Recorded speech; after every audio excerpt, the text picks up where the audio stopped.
ఉప్పి కట్టడం లేదా? ఇంకెన్ని మొట్టికాయలు తింటారు? కోర్టుల నుంచి కూటమి ప్రభుత్వానికి నిత్యం చివాట్లు అంటున్నది అధికారులనే అయినా అంతిమంగా ప్రభుత్వానికే ఆ వార్నింగులు. నేతలు చెప్పినట్టు చేయడంతో అధికారులకు కోర్టు నుంచి తిట్లు. పొలిటికల్ గవర్నెన్స్ అనే పేరుతో నడుస్తున్న ప్రభుత్వం కదా ఇది. ఇలాగే ఉంటది మరి. కోర్టు నుంచి చివాట్లు తినకుండా ఎలా ఉంటారు? అధికారులు స్వతంత్రంగా నడుచుకునే పరిస్థితే లేదు. అంతా కూటమి నేతలు చెప్పినట్టే చేయాలి. అది కోర్టు ఉత్తర్వులు ఉన్నా సరే నాయకులు చెప్పిందే నడవాలి.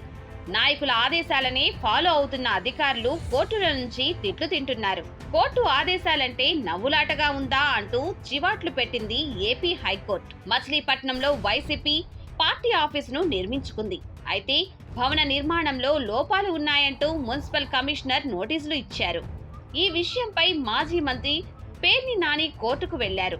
విచారించిన హైకోర్టు ఇంపాక్ట్ ఫీజు వసూలు చేసి ఆక్యుపెన్సీ సర్టిఫికెట్ ఇవ్వాలని ఆదేశించింది. అయినా సరే ఓసీ ఇవ్వకుండా మళ్లీ అవే నోటీసులు పంపారు మున్సిపల్ కమిషనర్. దీంతో మళ్లీ కోర్టు మెట్లెక్కారు. అది చూసి ఆగ్రహించిన హైకోర్టు గతంలో ఇచ్చిన ఆదేశాలను పక్కన పెట్టి మరి ఎందుకు నోటీసులు ఇచ్చారని మున్సిపల్ కమిషనర్ను ప్రశ్నించింది.